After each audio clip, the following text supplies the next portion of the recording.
Bismillahirrahmanirrahim. Assalamualaikum warahmatullahi wabarakatuh. Yang terhormat Bapak Muhammad Ali selaku dosen pengampu mata kuliah transformasi digital dan teman-teman sekalian yang berbahagia.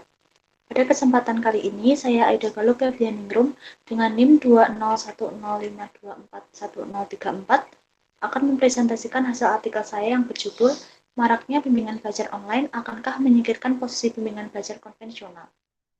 Yang pertama yaitu mengenai pengertian bimbingan belajar.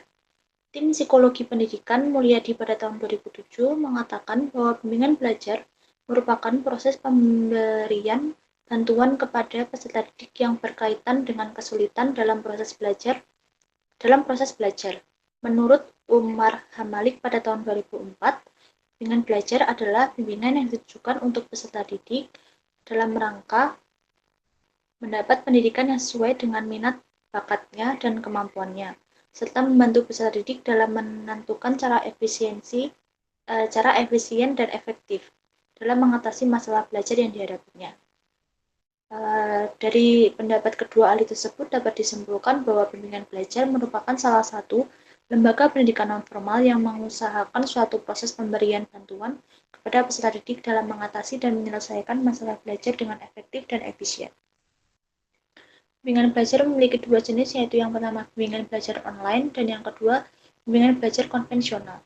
Bimbingan belajar online merupakan bimbingan belajar yang tidak lagi harus bertatap muka langsung dengan tutor. Bimbingan belajar online ini biasanya menggunakan aplikasi dalam proses belajarnya. Sedangkan bimbingan konvensional merupakan bimbingan belajar yang masih bertatap muka secara langsung dengan tutor. Di bimbingan belajar konvensional ini mengharuskan peserta didik datang ke suatu tempat di mana bimbel itu berlangsung.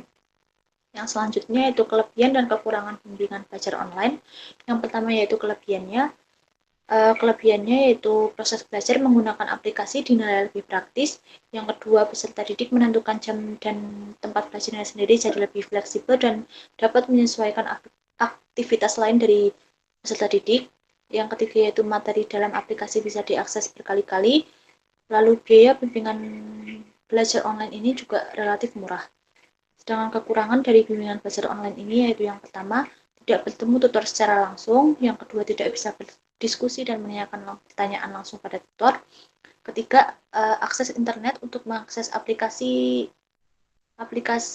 dan video pembelajaran harus lancar. Ukuran data aplikasi juga cukup besar. Selanjutnya yaitu kelebihan dan kekurangan dari bimbingan belajar konvensional. Yang pertama, kelebihannya, peserta didik dapat belajar lebih intensif dan efektif, dapat berdiskusi langsung dan bertanya langsung kepada peserta didik lain maupun tutor. Tersedianya fasilitas seperti wifi dan modul pembelajaran di tempat bimbel konvensional berlangsung. Sedangkan kekurangan dari bimbel konvensional yaitu waktu dan tempat belajar ditentukan sehingga tidak fleksibel dan tidak bisa menyesuaikan aktivitas lain dari peserta didik. Sistem belajar juga ditentukan oleh tutor maupun bimbel yang bersangkutan. Biaya bimbingan konvensional ini juga terbilang cukup mahal. Perkembangan internet di Indonesia tumbuh dengan sangat pesat. Hal ini mempengaruhi berbagai bidang, tak terkecuali bidang pendidikan. Salah satu bukti berkembangnya media internet mempengaruhi bidang pendidikan di Indonesia yaitu munculnya aplikasi berbasis atau bertema pendidikan yang biasa disebut dengan bimbingan belajar online. Bimbingan online biasanya dalam menyampaikan materinya menggunakan kombinasi video dengan animasi untuk menarik dan mempermudah peserta didik dalam memahami materinya. Terutama untuk peserta didik yang masih di tingkat sekolah dasar, video yang ditambahkan animasi tentunya membuat mereka semakin bersemangat dan tertarik untuk belajar. Di Indonesia sendiri, bimbingan belajar online sudah semakin berkembang. Bimbingan online bisa dengan mudah diakses melalui web atau aplikasi yang bisa diunduh secara gratis. Namun untuk mengakses video pelajaran yang terdapat dalam aplikasi, pengguna harus berlangganan terlebih dahulu. Biasanya, biaya bimbingan tergantung jenis paket yang diikuti dan jenjang pendidikan dari peserta didik.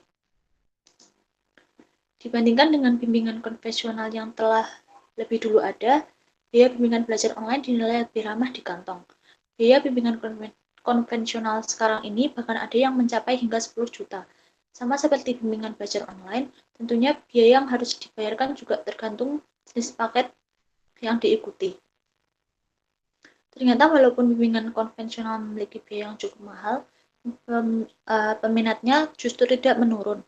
Karena keberadaannya telah lebih dulu ada, bimbingan konvensional dinilai memiliki kualitas tinggi dan menjanjikan. Bimbingan konvensional dianggap telah berhasil membantu peserta didik dalam mempersiapkan ujian dengan bukti banyak peserta didik yang lulus masuk ke perguruan tinggi favorit. Dengan itu, orang tua rela mengirimkan anaknya ke bimbingan belajar konvensional walaupun uh, biaya bimbingannya cukup mahal, asalkan dapat membantu anaknya mendapat nilai terbaik. Pada dasarnya, kegiatan belajar di kedua jenis bimbel ini hampir sama. Yang membedakan hanya interaksi yang terjadi di dalamnya. Semuanya di dalamnya. Kalau jika bimbingan belajar online itu tidak bisa bertatap muka secara langsung, sedangkan dengan konvensional tadi dapat bertatap muka secara langsung. Tapi semuanya kembali kepada pribadi masing-masing. Apakah lebih nyaman belajar sendiri dengan mengikuti bimbingan belajar online dan mengakses materi melalui aplikasi atau belajar secara berkelompok dengan mengikuti bimbingan belajar konvensional di tempat yang sudah ditentukan. Dari pembahasan tersebut, saya dapat mengambil kesimpulan bahwa bimbingan belajar online merupakan suatu inovasi kreatif di bidang pendidikan. Keberadaannya juga membantu para peserta didik yang masih memiliki masalah terhadap pemahaman materi. Jadi, akankah keberadaan bimbingan belajar online akan menggeser posisi bimbingan belajar konvensional? Mungkin jawabannya bisa iya atau tidak. Seiring dengan perkembangan zaman, manusia selalu menuntut suatu hal yang praktis. Bimbingan belajar online akan terus berkembang dan meningkatkan fasilitas serta kualitasnya. Begitu juga dengan peminatnya akan terus berkembang dengan seiring dengan fasilitas dan kualitas yang semakin baik. Jika bimbingan belajar konvensional tidak bisa mengimbangi kecepatan perkembangan zaman, bukan tidak mungkin jika suatu saat nanti posisinya akan tergeser oleh bimbingan belajar online yang lebih inovatif. Untuk itu, inovasi yang mengaitkan teknologi di dalamnya pada zaman sekarang ini bisa menjadi sebuah strategi untuk menarik minat banyak orang. Sekian presentasi dari saya. Terima kasih atas perhatiannya. Kurang dan lebihnya mohon maaf. Wassalamualaikum warahmatullahi wabarakatuh.